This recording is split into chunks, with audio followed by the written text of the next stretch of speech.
Todos tenemos algún mambo en la Todos cabeza. tenemos algún mambo en la cabeza. Todos tenemos algún mambo Todos en la tenemos algún cabeza. mambo Todos en la tenemos cabeza. algún mambo en la cabeza. Todos Todos tenemos tenemos algún algún mambo mambo en en la la cabeza. cabeza. Todos tenemos algún Todos mambo en la tenemos algún cabeza. mambo en la Todos cabeza. tenemos algo.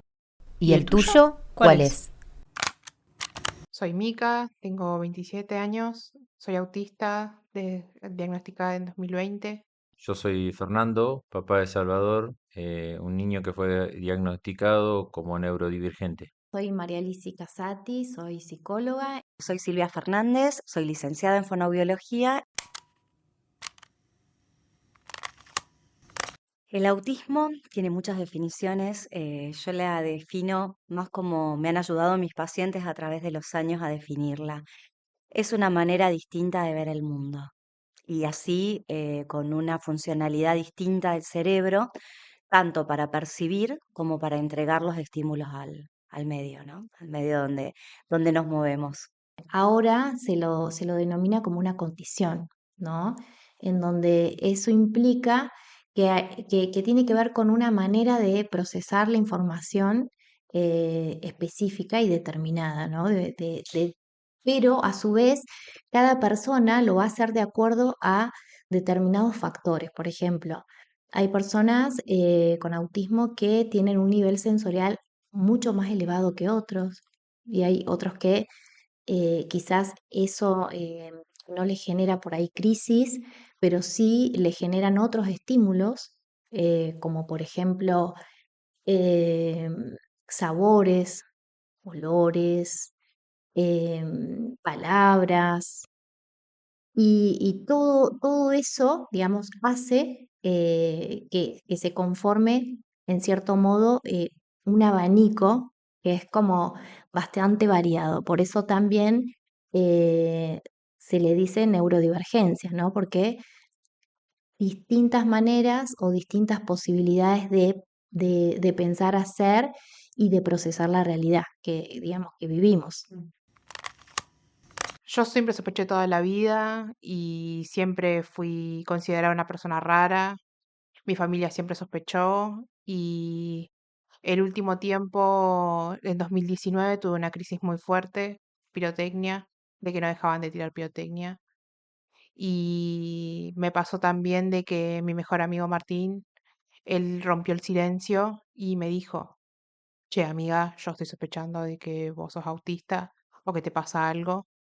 Y nunca pensaste en buscar un diagnóstico y ahí arranqué la búsqueda. Salvador tiene un hermano mellizo que es Santino y bueno, siempre, no creo que sea la palabra comparación, pero sí el hecho de que uno veía en él mismo actitudes que había desarrollado como el canto, algunas palabras, el sentido por todo lo que le gustaba comer y, y empezaron a aparecer algunas molestias por la música, empezó a ser más selectivo con la comida, dejó de cantar, dejó de hacer algunas cosas, como que hubiera habido cosas que se empezaron a desaparecer o a involucionar y eso nos empezó a llamar la atención.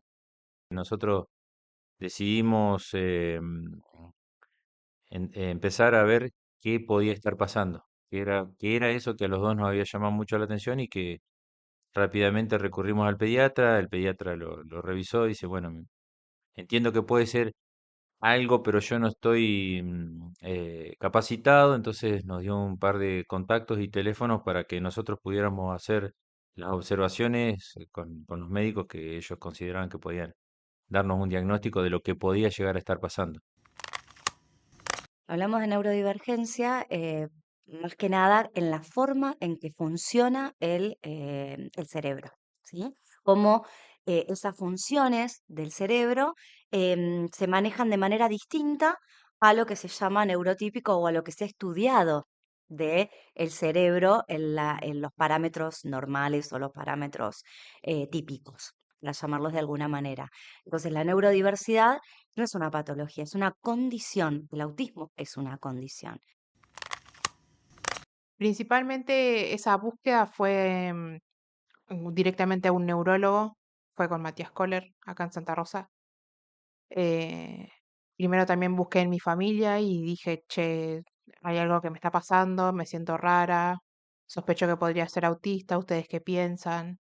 Y mi mamá rompió el silencio y me dijo, sí, siempre te notamos rara, siempre te notamos diferente, que había cosas que no cerraban, que no sé también cómo explicarlo, de que había cosas con tus hermanas, tengo tres hermanas, que yo por ahí no compartía. eh, y después, cuando fui directamente al neurólogo, le dije, sospecho que puedo ser autista.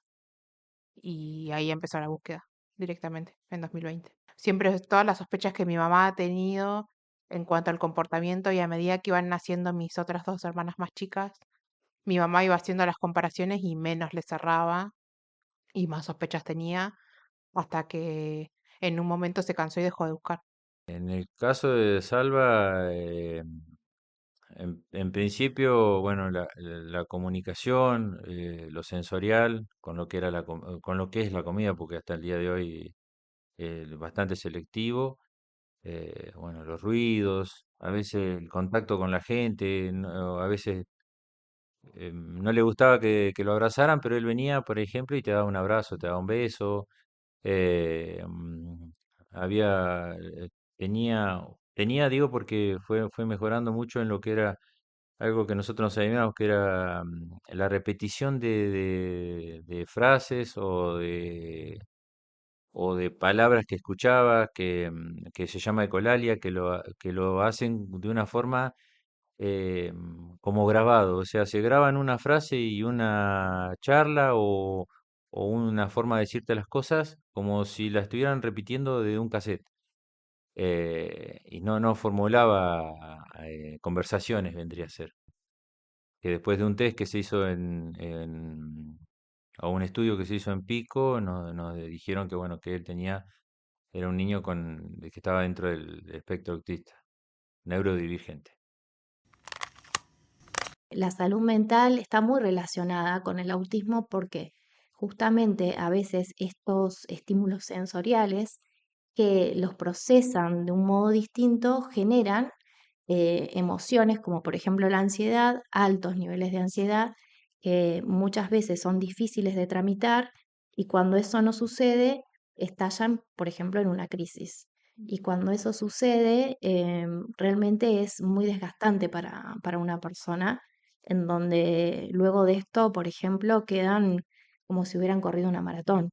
Muchas veces se acuestan a dormir sin ganas de ni siquiera de comer y quizás al otro día se recuperan o después de varias horas. Entonces, la salud mental es muy importante de cuidar, más allá de un diagnóstico o no. El autismo es un espectro, o sea, imaginemos que es un abanico de colores, de millones de colores. No hay un caso igual a otro, como no hay una persona igual a otra. Al funcionar distinto, tiene que elaborar estrategias para poder sobrevivir en este sistema. Entonces, ¿qué pasa con la salud mental? Se deteriora muchísimo por todos los vías que tiene que transcurrir para poder llegar. Y cuando no llegas, empieza la depresión, la ansiedad, déficit de distinto tipo para poder compensar eso que no está pudiendo seguir al resto del sistema. Y el sistema, la sociedad, no es muy amigable con eso. O sea, los penaliza, los encasilla, es el raro, es el loco, es el conflictivo, y bueno, y sin saber qué es autismo. Cuando tienen autismo, o sea, cuando llegan al diagnóstico, les dicen, ay, no pareces autista, ay, no, ¿cómo vas a ser autista? Vos? Mirá, vos te haces el vivo, los nuevos vagos para no trabajar y demás. Entonces son muy crueles, la sociedad es muy cruel, es muy cruel con lo que es distinto, ¿sí? Yo soy neurodiversa y o sea, me ha costado mucho funcionar en el sistema.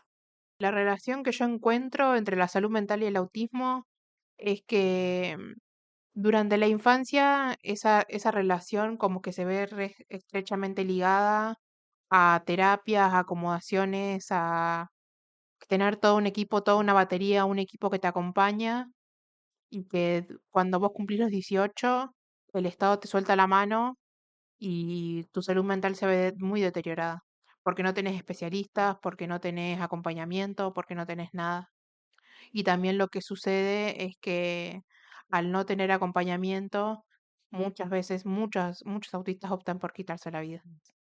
Reciben este tipo de diagnósticos antes de recibir el diagnóstico de autismo. Ansiedad, depresión, trastorno límite de la personalidad, eh, o directamente, o como me dijeron a mí, tiene déficit de atención no especificado. Pero no especificado, no sé.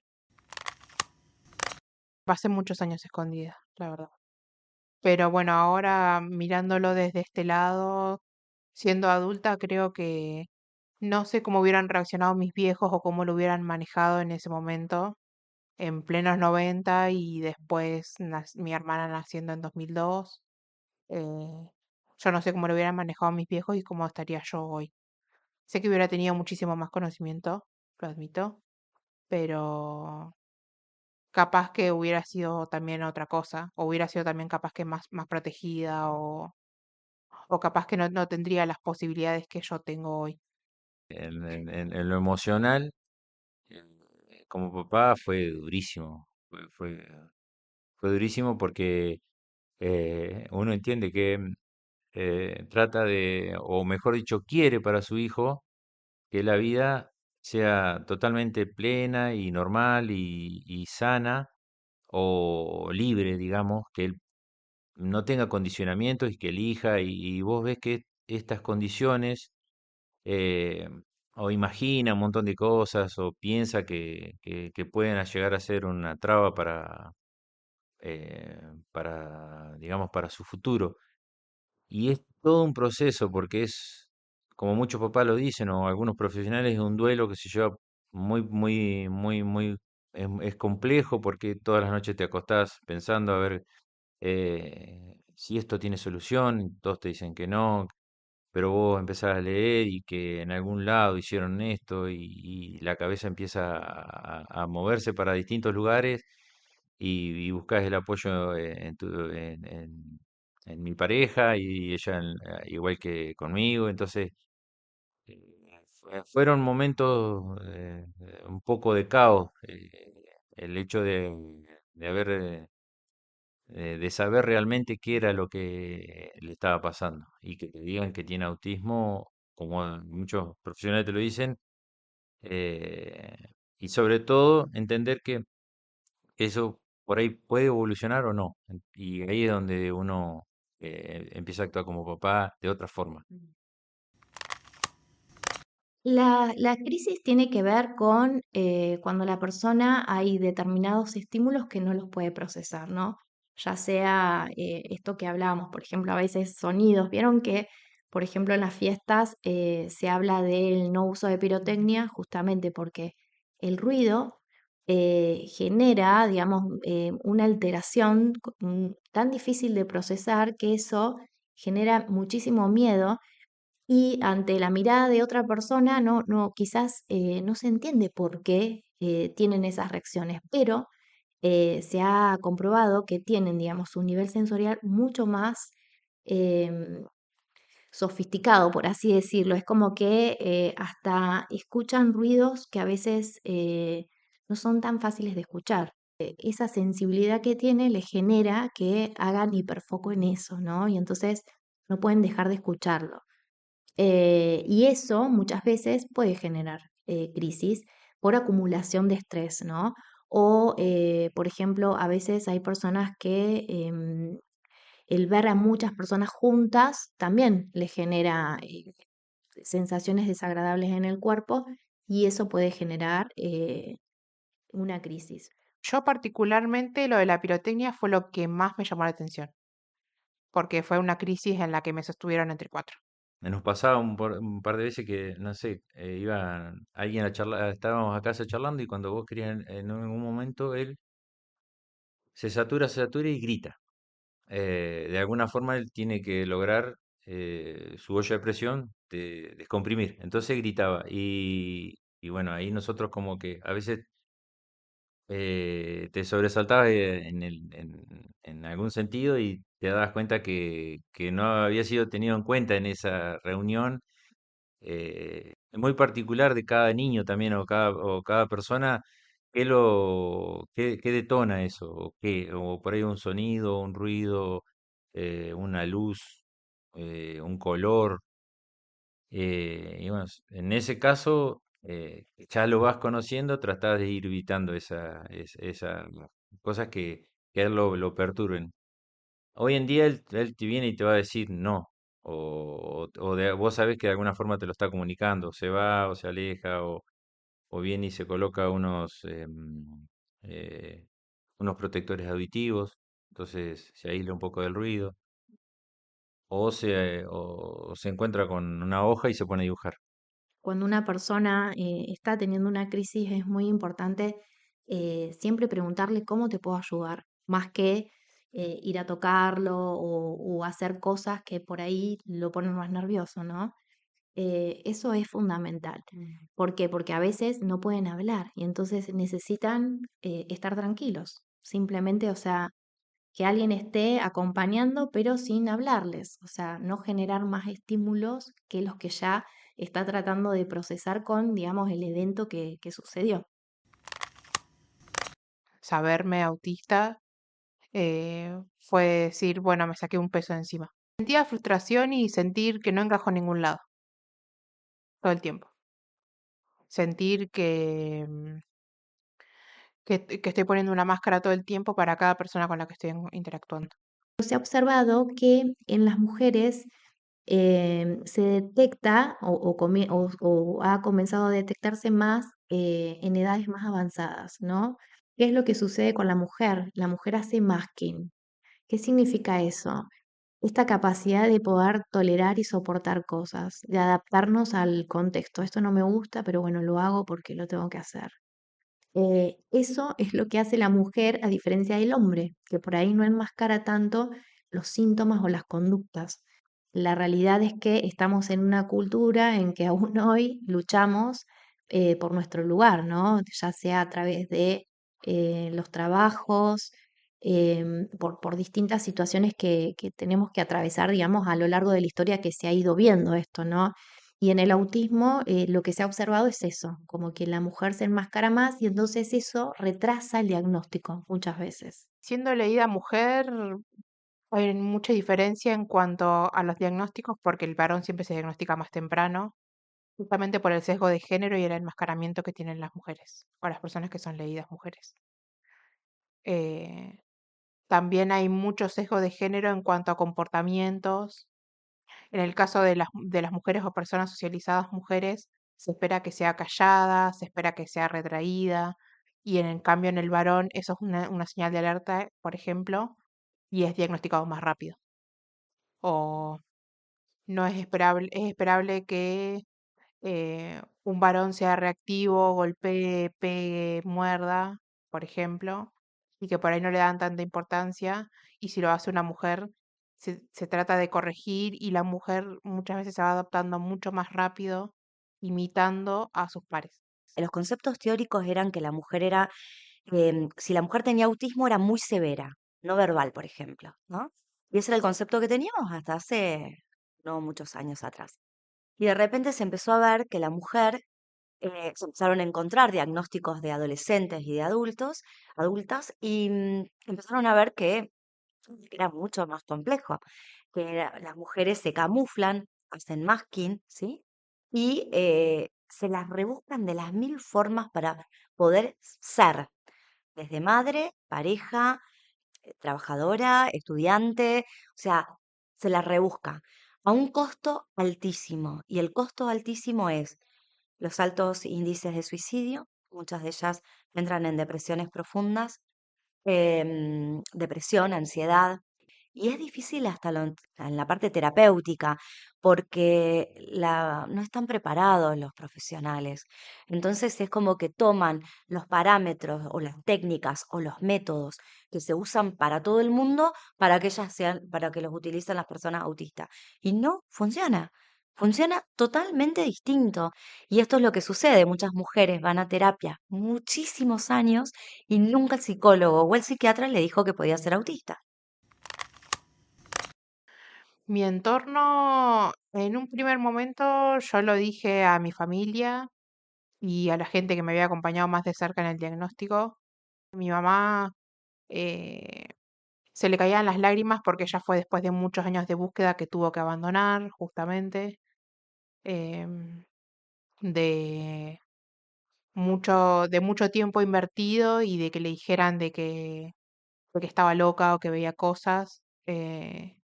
Para mi mamá fue más fuerte porque saber que ella tenía razón de que lo que había visto era cierto. Y en cuanto a mis amistades, también como que lo compartimos y fue como un reabrazo a la distancia. Y mi familia, por ejemplo, ya de no tanto obligarme a compartir situaciones o eh, en cuanto a las comidas, yo nunca tuve problema. Consumo dentro de todo lo que se puede, tengo una alimentación bastante variada, pero sí respetan más ciertas texturas o ciertos olores que yo no tolero. Incluso yo tengo dos sobrinos ahora y ellos también como que tampoco se me acercan ni nada porque también me hipersensibilizan mucho los chicos y mis hermanas saben eso. Jamás me piden que cuide a mis sobrinos ni nada por el estilo porque saben que no. Y respetan muchísimo más eso y mis distancias y mis tiempos. Y en cuanto a mis amistades, eh, directamente de tomarse la atribución de avisar cuando me presenta un nuevo grupo de amigos, che, si nos vamos es porque ella es autista y necesita su espacio y eso me hace muy bien de decir, puedo confiar en esta persona y me puedo desligar. Nosotros tratamos de no ir a lugares donde hubiera mucha gente o fiestas familiares. Tratabas de decir, bueno, generalmente ya todo el mundo lo sabía, entonces vos decías, bueno, me voy a quedar hasta esta hora o nos organizamos para ir no todo un día, sino un momento. Buscarle algo, alguna actividad que a él le guste. Evitamos, por ejemplo, no sé, ir a lugares como una cosa muy sencilla, un parque o el centro con mucha gente, porque el ruido en algunos momentos lo alteraba y ya después se fue haciendo como carne y uña y ni siquiera lo haces, ya lo pensás, digo, y directamente lo haces porque ya lo tenés como incorporado. Hay determinados movimientos que se le dicen stimming, que son autorregulaciones, que las necesitan hacer para poder hacer lo que tienen que hacer, ¿no? Para poder estar en una reunión, para poder estar trabajando. Son como movimientos de descarga, ¿no? Todas las personas los tenemos, pero en nosotros es más evidente, digamos.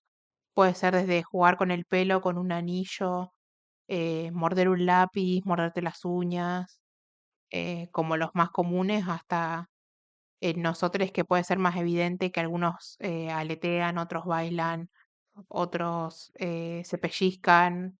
Y por ejemplo, hay algunos que el steaming ya directamente puede, que eso sí se corrige muchas veces o se redirige con terapia, eh, en donde el steaming capaz que es morderse o rajuñarse o infligirse lesiones y tratar de redirigir eso con algún juguete, con algún objeto o algún steaming que no haga daño ni a sí mismo ni a otras personas para poder regularse emocionalmente y sensorialmente. Bueno, los masajes es una forma de autorregulación, es una forma de steaming que yo tengo, por ejemplo, tanto para a mí misma como hacia otras personas. Eh, También uso fidgets, aunque no los tengo acá. Eh, Tengo cubos infinitos y tengo también un cubo sensorial con diferentes texturas, botones, cositas, que también los uso.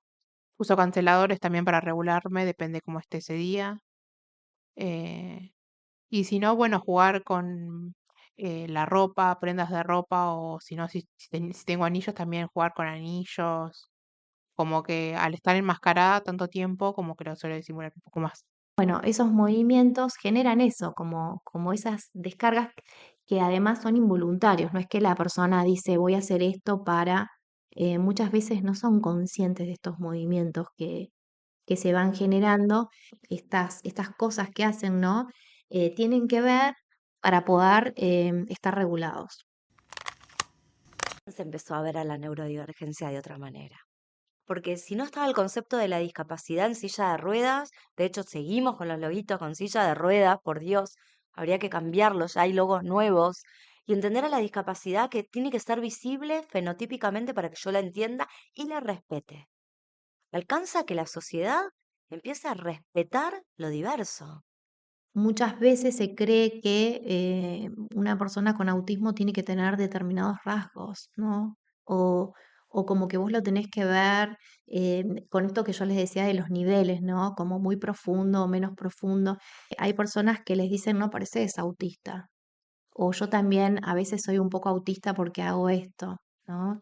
Y eso es súper discriminador, ¿no? Porque como que pareciera que tenés que ser de un determinado modo para poder ser autista, ¿no? Cuando tienen un diagnóstico. En personas adultas, lo que sucede es que en sus trabajos, por ejemplo, les dicen, pero no pareces autista, ¿no? Eh, la condición autista es una condición dinámica. ¿Esto qué quiere decir? Que esto es muy interesante y acá es donde se genera como muchas veces ciertas controversias, ¿no? Un día vos podés levantarte y hacer un montón de cosas. Podés ir al supermercado, podés, no sé, estudiar, ir a trabajar, ordenar en tu casa, pero al otro día, pareciera que es igual, no podés salir de la cama. ¿Por qué? Porque te encontrás con un montón de estímulos que abrumado y no lo podés hacer. Y esto es muy difícil a veces que las personas neurotípicas lo entiendan, ¿no? Es como, ¿cómo? Pero si ayer vino perfecto hoy, ¿cómo puede ser que no pueda salir de la cama? No les creen. Entonces muchas veces son tildados como caprichosos, ¿no? No entendiendo que la condición implica esto, como un dinamismo, y eso genera que no todos los días sean iguales y que los estímulos, por más que sean quizás parecidos, ¿no? Para la visión de alguien, no sean tan así, ¿no? El mundo no está adaptado para vos.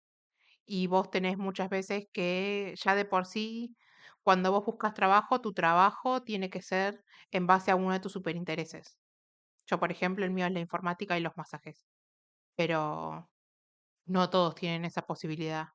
O terminan en trabajos que no les gustan o no duran, eh, o trabajos que son muy sobreexigidos sensorialmente también, trabajos que no te toman, que te ven el CUD y no te toman, o que tenés que mentir en ciertos trabajos para poder ingresar y enmascarar lo más posible y muchas veces muchos terminan en burnout y terminan agotadísimos y no pueden seguir con el trabajo.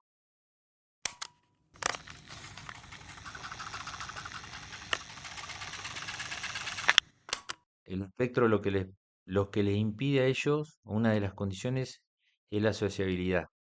Y nosotros somos seres sociales y a veces no poder llegar aunque te parezca una tontería, jugar en un parque o entablar una charla o alguna cuestión que tenga que ver con los sociales, para ellos, o estar disfrutando ¿no? de una música o estar en un aula con chicos donde hay mucho barullo, o pedir algo, es, es, es, es complicado para ellos verte a la vista, mirarte a la cara. Entonces sí, es fundamental que vos tengas el apoyo de los terapistas en el primer momento que tengas el diagnóstico. Ujú. Yo, de mi humilde opinión, les diría que con el ojo o con el oído que tiene cada papá o cada persona, eh, no apaguen la intuición. Si intuís que algo pasa, no cuesta nada hacer un diagnóstico o ir a un profesional que te sacarte esa duda, porque el tiempo es importantísimo. Entonces, si algo no te hizo un clic o algo te llama la atención, Andá, saca un turno, habla con alguien, no hay tiempo para perder, hay tiempo para ganar.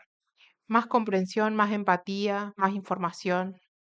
Y la otra también es que nos pregunten, que nos entrevisten, que nos saquen a dar información, eh, para también, para poder guiar a generaciones venideras con cosas que nosotros ya pasamos y que pueden ayudar a otras generaciones. Bien, Yo soy autista, bien. porque forma parte de mi identidad.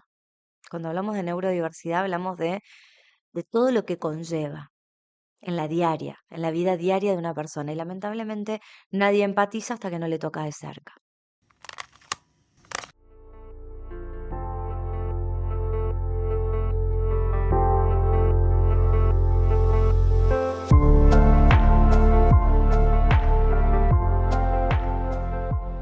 Este fue el tercer episodio de la segunda temporada de ¿Cuál es tu mambo?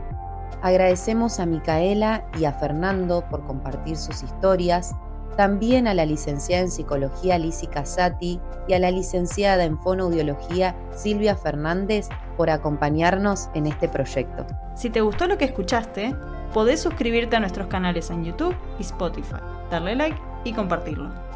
Y si querés enterarte de lo que se viene y de todas las novedades, seguinos en Instagram. Podés buscarnos como cualestumambo.podcast. Si necesitas ayuda, asistencia o acompañamiento, en la provincia de La Pampa podés llamar las 24 horas a las líneas de asistencia telefónica gratuitas 132 y 136.